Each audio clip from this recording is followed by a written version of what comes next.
छत्तीसगढ़ अखबार के दर्शकों और पाठकों का स्वागत है यहाँ पर। आज के इस कार्यक्रम में मेरे साथ एक बहुत ही खास मेहमान हैं जो अपने फील्ड की बड़ी जानकार हैं।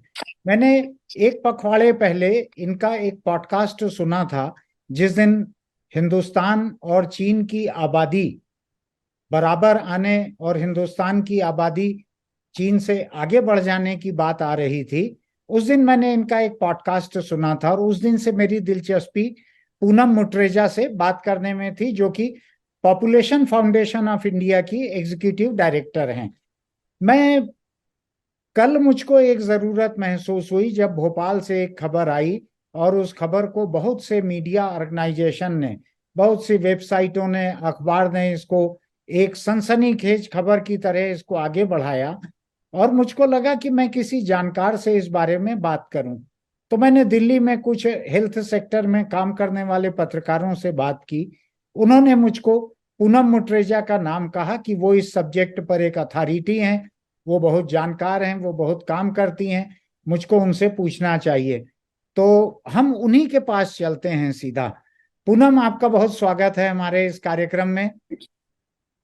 थैंक यू पूनम, मैंने आपको एक खबर आज सुबह भेजी है भोपाल की, जी। जिसमें मध्य प्रदेश की सरकार जो वहां सामूहिक विवाह करा रही है लड़कियों का सरकारी खर्च से, उन लड़कियों को शादी में सरकार की तरफ से जो गिफ्ट दी गई है, उस गिफ्ट में कुछ एक कॉन्डोम के पैकेट हैं, कुछ एक कॉन्ट्रासेप्टिव टैबलेट्स हैं, शायद गर्भधारण वगैरह के बारे में कोई जानकारी भी उन्होंने उसमें रखी होगी।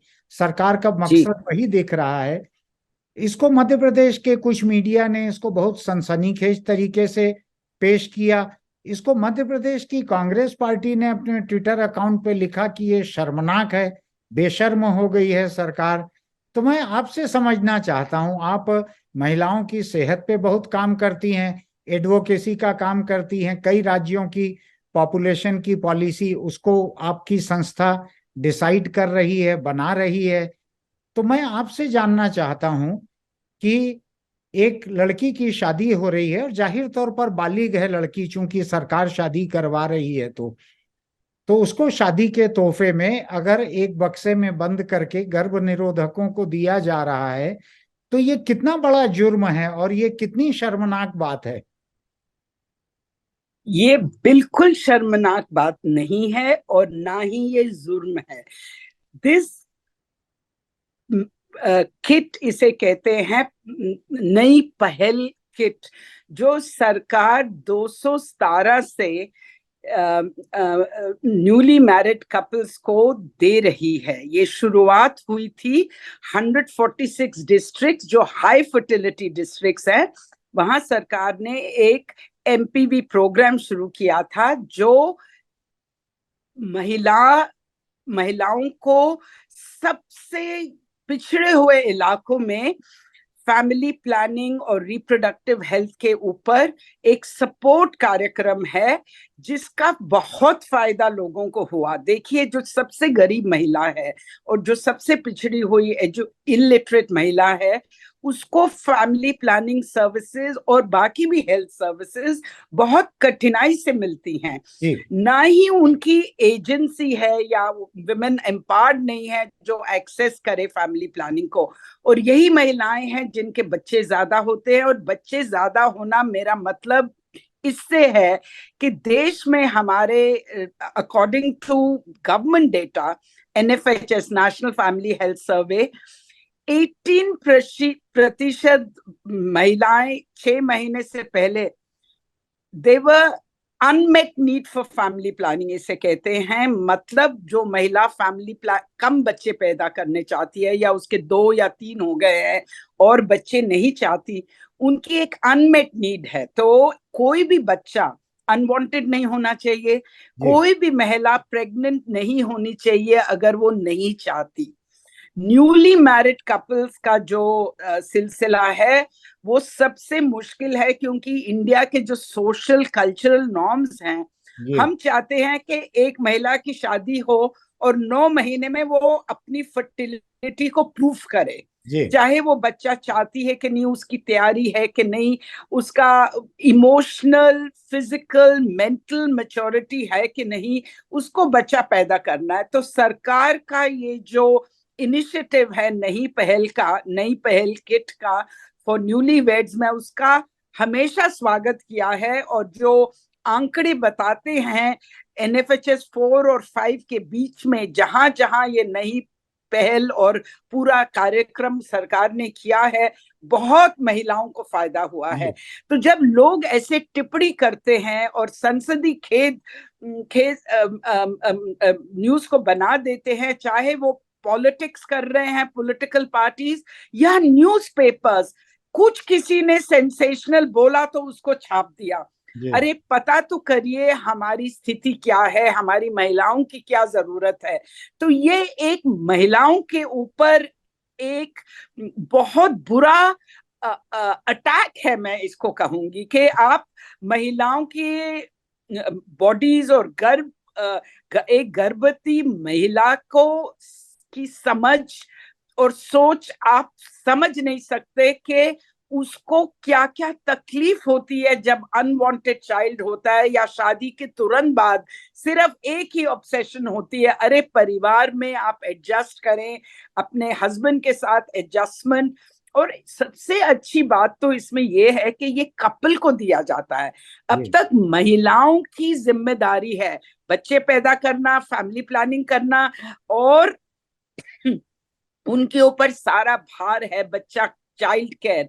एक महिला के लिए 2 बच्चे अगर गैप नहीं है, 1 साल में एक और बच्चा हो जाता है, तो ये गैप के लिए भी है कि लोग स्पेस कर सके अपनी फैमिली प्लानिंग। इसमें एक भी चीज मुझे नहीं दिखती है जो खराब हो।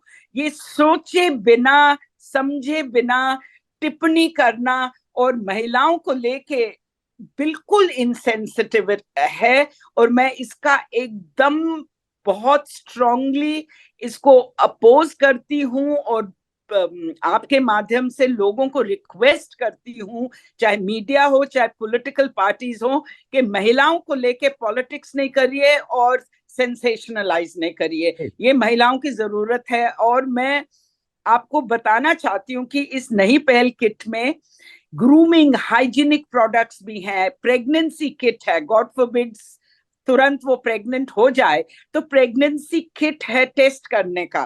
फिर आशा का कांटेक्ट नंबर दिया जाता है कि वो आशा को कांटेक्ट करके क्या support as a pregnant woman उसको मिल सकती है। तो ये तो one of the most caring programmes है सरकार का। ये बतलाइए पूनम कि ये भारत सरकार ने ये प्रोग्राम अभी शुरू किया है मोदी सरकार आने के बाद, कि उसके पहले का है ये प्रोग्राम 217 में शुरू हुआ है मोदी सरकार आने के बाद। पर ये मोदी सरकार से इसका हमें इसको जोड़ना नहीं चाहिए एक पॉलिटिक्स की तरह, तो बिल्कुल नहीं सोचना चाहिए, क्योंकि ये ministry of health and family welfare Delhi की ये स्कीम, जो हमारी बहुत अच्छी ब्यूरोक्रेसी है हेल्थ में और फैमिली प्लानिंग के ऊपर, बहुत ही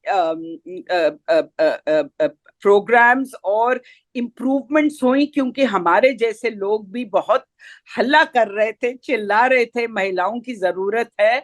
और बहुत सालों से हम ये कहते आ रहे हैं।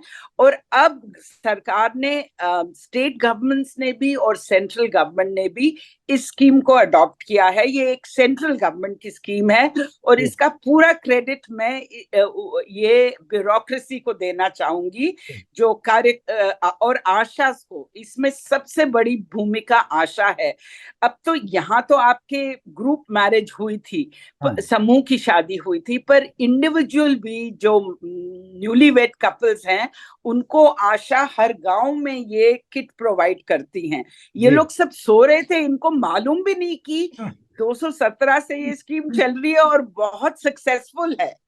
और हम सरकार की जो गवर्नमेंट की जो सक्सेसफुल स्कीम है, हमें हमारा फर्ज बनता है कि हम उसको प्रेज करें और हाँ रिकग्नाइज करें, और उतना हाँ ही हमारा फर्ज इन अ डेमोक्रेसी बनता हाँ है, चाहे पॉलिटिकल पार्टी हो, मीडिया है, उसको अगर गलत कुछ हो रहा है उसको उछाले, जी पर जो सही हो रहा है जी उसको सेंसेशनलाइज करना और कंडेम करना जी is a waste of time, और इनकी प्रायोरिटीज महिलाओं की तरफ नहीं है अगर नहीं। ऐसे लोग सोचे बिना लिखते हैं और बोलते हैं। मुझको मुझको ये लगता है पूनम कि ये महिलाओं के खिलाफ एक गैर जिम्मेदारी से किया हुआ काम है, बिल्कुल। क्योंकि हिंदुस्तान में हम अगर जमीनी हकीकत देखें तो कोई जी महिला, खासकर जो गरीब महिला है, कम पढ़ी लिखी है, और ये सरकारी सामूहिक विवाह में तो अधिकतर गरीब परिवार की लड़कियों की ही शादी होती है। जी ऐसी लड़कियां और महिलाएं ये हिम्मत भी नहीं कर सकती कि अपने मोहल्ले के, अपने कॉलोनी के किसी मेडिकल स्टोर में जाकर किसी तरह से कॉन्डोम या गर्भ निरोधक गोली खरीदने की हिम्मत करे। हमारी सामाजिक वातावरण उसकी इजाजत नहीं देता उनको। बिल्कुल। ऐसी ऐसी हालत में वो शादी होते ही, जैसा आपने कहा कि शादी के अगले दिन से ही उसके प्रेग्नेंट हो जाने का एक जो खतरा रहता है, खतरा मैं इसलिए कह रहा हूं कि जब सोच समझ के वो प्रेग्नेंट हो तब तो वो एक प्लान है, बिल्कुल। प्लानिंग है, प्लान्ड है। बिल्कुल। लेकिन अगर बिना सोचे समझे, केवल इसलिए कि उसके पास कोई प्रिवेंटिव्स नहीं है, कुछ उसके पास गर्भ निरोधक नहीं है, और वो प्रेग्नेंट हो गई, तो आपने खुद ही अभी बखान किया है कि किस तरीके से ये उसके लिए बहुत सारी दिक्कतें खड़ी करती है, शारीरिक, मानसिक, आर्थिक, सामाजिक, पारिवारिक, सभी तरह की दिक्कत। तो मैं ये सोच रहा था कि जिन नेताओं को, जिन अखबार वालों को इस असल मुद्दे से लेना देना नहीं है, जिनको महिलाओं की सेहत के मुद्दे से लेना देना नहीं है, वो केवल गर्भ निरोधक शब्द सुनकर उन्होंने इसको सनसनीखेज बना दिया, जैसे कि ये एक एक ऑब्जेक्ट ऑफ क्राइम है, एक कोई हथियार है, ये कोई जुर्म करने के लिए। यानी हिंदुस्तान की एक दिक्कत ये भी है, मैं एक थोड़ा सा लंबा बोल रहा हूं, आपको एक जी दूसरी मिसाल गिनाता हूं जी कि जब किसी प्रोस्टिट्यूशन के किसी जगह पर छापा पुलिस का होता है, या इस्पा में किसी तरह की कोई इलीगल एक्टिविटी पुलिस कहती है, और जब उसकी जी प्रेस रिलीज आती है तो उसमें लिखा रहता है यहां से आपत्तिजनक सामान बरामद किया गया, यानी जो कि जाहिर तौर पर कंडोम होता है। तो जब जी। पुलिस जो है, अथॉरिटी, जो जो लोगों को ये लिटरेट कर रही है कि ये ऑब्जेक्शनेबल सामान है, ये आपत्तिजनक सामान है, जबकि जबकि ये सेहत को बचाने वाला, बीमारी से रोकने वाला, अनवांटेड प्रेगनेंसी को रोकने वाला सामान है, ये चाहे सेक्सुअल एक्ट कपल्स के बीच में हो, चाहे किसी प्रोस्टिट्यूशन की जगह पे हो, ये जी सामान तो कोई क्राइम नहीं है, लेकिन इसको बिल्कुल। पुलिस अपने प्रेस नोट में इसको लिखती है आपत्तिजनक सामान बरामद हुआ। तो हमारा माइंडसेट जो है, प्रिवेंटिव्स को लेके, कंडोम्स को लेके और कॉन्ट्रासेप्टिव टैबलेट्स को लेके, इन सब को लेके ऐसा बैठा हुआ है कि ये एक क्राइम है, ये शर्मिंदगी की चीज है, ये अश्लीलता की चीज है। यानी पॉलिटिशियन और मीडिया, ये लोग स्कूली बच्चों का कोई फिजिकल या सेक्स एजुकेशन नहीं होने देते, ये उनको अब कंडोम या प्रिवेंटिव नहीं पाने देते, जबकि 18 साल से ऊपर की लड़की की शादी हो रही है। तो शादी में आप उनको क्या धार्मिक किताबें दोगे कि आप जाके भजन करो? तो नहीं, ये जो जिसको ये अश्लील बोल रहे हैं, या गलत सोच, जो गलत सोच है, वो सोच सिर्फ औरों के लिए है। क्या लोग खुद नहीं यूज करते हाँ कॉन्डम? अगर नहीं करते तो बहुत हाँ इररिस्पॉन्सिबल है। हाँ जैसे आपने कहा, नॉट ओनली बीमारियां, देखिए, हाँ फर्टिलिटी रेट कम होने से जी महिलाओं को सबसे पहले तो अबॉर्शन जो है,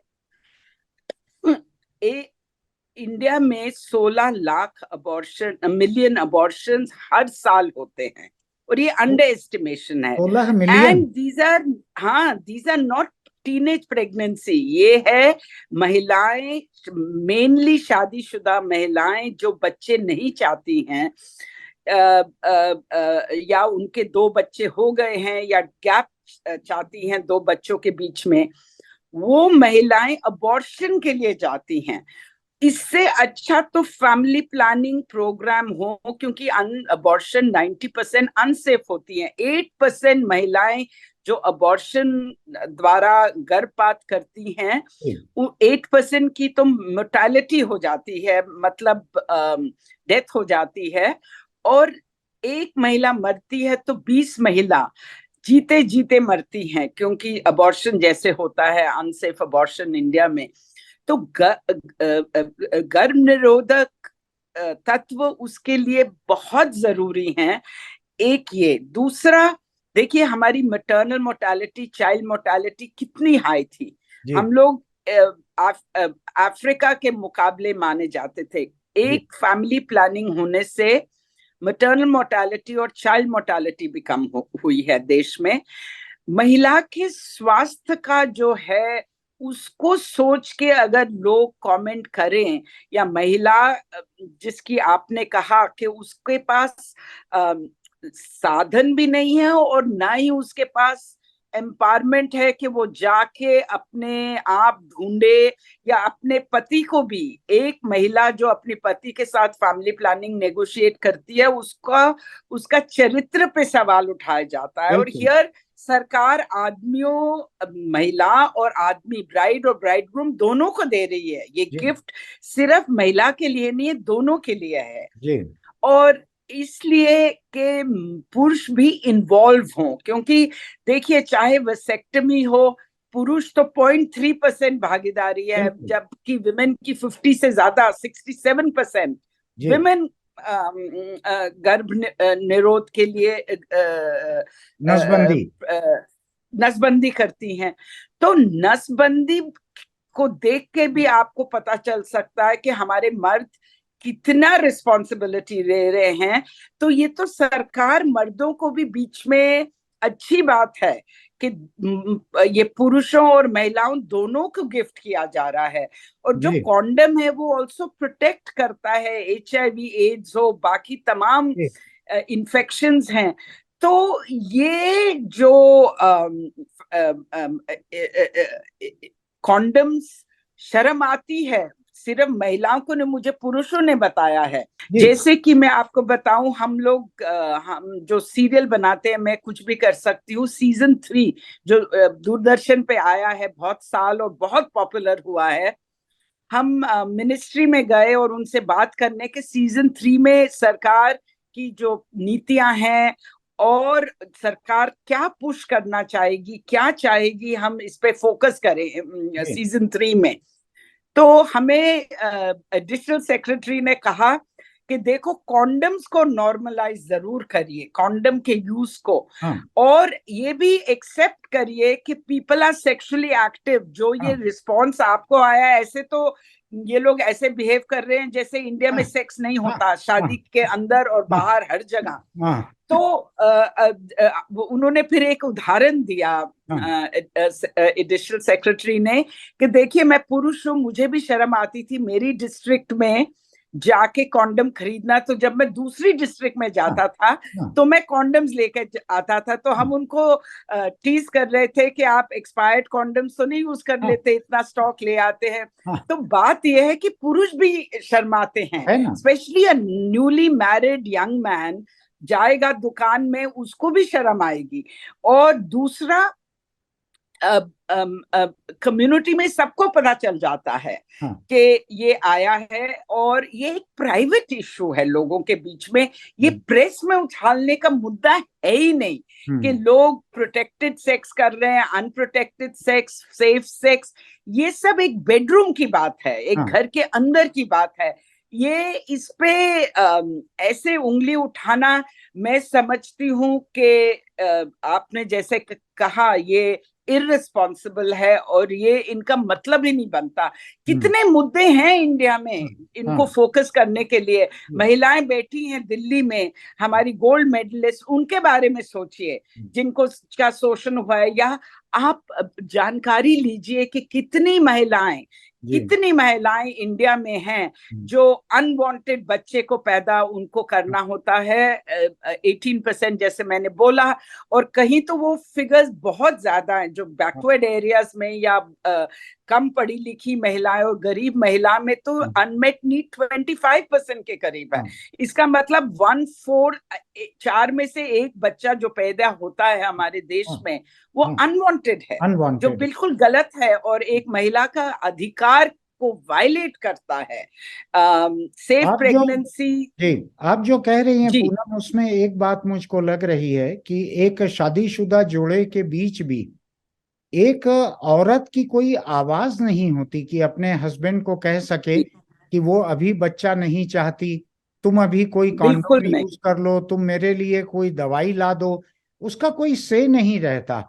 वो एक परदेसी फैमिली में आई हुई रहती है जहां सास, जेठानी, ननंद, हस्बैंड, सारे के सारे लोग दूसरे परिवार के रहते हैं। वहां वो वैसे ही अकेले रहती है, उसकी आवाज कोई नहीं सुनता। वो परिवार तय करता है कि इसको कब बच्चा पैदा करना है। बिल्कुल। हस्बैंड अपने परिवार को सुनता है कि वो कब बच्चा चाहते हैं, परिवार कब चाहता है। तो ये पूरा सिलसिला जो है उस औरत के हाथ से किसी भी तरह का हक छीन कर ले जाता है।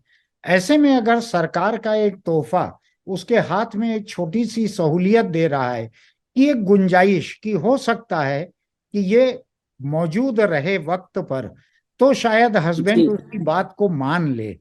ऐसा भी नहीं है कि सरकार ने दे दिया तो उसका हस्बैंड, वो मर्द तैयार हो ही जाएगा। और आपने अभी जो आंकड़ा बताया, वेसेक्टोमी का जो आंकड़ा बताया पुरुष नसबंदी का, मैं देख रहा हूं शायद 3% या ऐसा कुछ आपने बतलाया है। 0.3%। तो मैं इसको देख के मुझको एक लाइन सूझी है जो मैं बोलना चाहता हूं यहाँ पे, कि हिंदुस्तानी मर्द की सारी मर्दानगी जो है नसबंदी के फैसले के समय भाग जाती। बिल्कुल बिल्कुल, टोटली, बहुत अच्छा कहा आपने।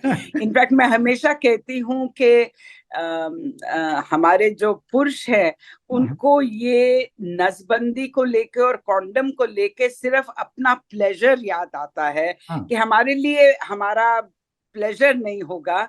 तो महिला की कोई बिल्कुल नहीं सोचता कि एक महिला, जबकि एक बहुत ही पावरफुल अचीवमेंट है, बायोलॉजिकल एडवांटेज है कि महिलाएं बच्चे पैदा कर सकती हैं, पर मर्द की भागीदारी कहाँ है, जिम्मेदारी कहाँ है? एक महिला को सपोर्ट करना, कितने बच्चे होंगे, कैसे होंगे, और एक कपल के बीच में कम्युनिकेशन क्रिएट होना बहुत जरूरी है। और ये नई पहल किट वो भी इंट्रोड्यूस करता है कॉन्वर्सेशन। वो देखेंगे ये कॉन्डम है, बात करेंगे, बातचीत होगी। और दूसरा, आशा के साथ संपर्क। आशा काउंसलिंग करती है, कपल काउंसलिंग करती है, वो सिर्फ महिलाओं के पास नहीं, पुरुषों के पास भी जाती हैं। तो इससे मेल जिम्मेदारी बढ़ेगी। और हम सब एनजीओज बहुत से जो इन्वॉल्व थे इस डिजाइन के प्रोग्राम में, हमने बहुत सपोर्ट किया था। और तीसरा मैं ये कहना चाहूंगी कि जहां तक महिलाओं के का सवाल है, फैमिली प्लानिंग मेरे हिसाब से, और जो मैंने अध्ययन भी किया है और एक्सपीरियंस भी किया है, ये सबसे एम्पावरिंग टूल है एक महिला का सशक्तिकरण करने का, कॉन्क्रीट टूल है। बिल्कुल बिल्कुल। ये जो आपने अभी जो आंकड़ा बताया कि 1.5 करोड़ से ज्यादा एबॉर्शन होते हैं हिंदुस्तान में हर साल, ऐसा ही बताया ना आपने? 1.5 करोड़। अब ये 16 मिलियन, 1.5 करोड़ हुआ। यानी 1,60,00,000 हुआ, ये 1.5 करोड़ से ज्यादा हुआ। मैं इसको देखकर हैरान हूं कि इस एबॉर्शन के लिए जो प्रेगनेंसी है, उस प्रेगनेंसी में तो मर्द बराबरी का जिम्मेदार है, शायद ज्यादा जिम्मेदार है। लेकिन एबॉर्शन की जो तकलीफ है और उससे बदन का जो नुकसान होना है, वो औरत अकेले झेलती है। उसमें बिल्कुल मर्द तो, हिंदुस्तानी मर्द तो शायद ऑपरेशन थिएटर में हाथ पकड़ के खड़े भी नहीं रहता, जैसा कि कुछ वेस्टर्न कंट्रीज में होता है। तो वो बिल्कुल। इस प्रेगनेंसी के लिए जिम्मेदार है, और औरत जो है वो जिम्मेदार है कि उसको सारी तकलीफ अकेले ढोना है। सारा भार महिला पे है। तो मैं अब इस नौबत को आपने बड़ी खूबसूरती से बताया है, बड़ी तकलीफदेह तरीके से भी बतलाया है। मैं चाहता हूं भोपाल को लेके ये जो हंगामा हो रहा है, आप कड़े लफ्जों में इसके बारे में एक कमेंट कीजिए कि ये जो लोग ये हल्ला कर रहे हैं, जो इसको अश्लील मान रहे हैं, शर्मनाक मान रहे हैं, उनके लिए आपका क्या मैसेज है? मेरा मैसेज ये है कि आप महिलाओं के हेल्थ और बॉडी को लेके राजनीति नहीं करिएगा, और इग्नोरेंस जो है आप में, आप थोड़ा समझिएगा। एक देश जिसकी आबादी 1.4 बिलियन है, उस देश की जो आबादी है उसको समझिए, और ये भी समझिए कि कैसे फैमिली प्लानिंग अगर ना हो तो कितनी मुसीबतों का सामना करना पड़ता है एक महिला को और परिवार को। आज 2 बच्चों को खिलाने के लिए लोगों के पास पैसे नहीं है, महंगाई इतनी बढ़ गई है। आप गरीब का सोचिए, आप अपनी राजनीति को महिलाओं के हेल्थ और के साथ मत जोड़िए। बहुत अच्छा, आपने बहुत अच्छा कहा पूनम। और ये सेशन यहाँ रुक रहा है। जरूर थैंक जरूर। थैंक यू, शुक्रिया।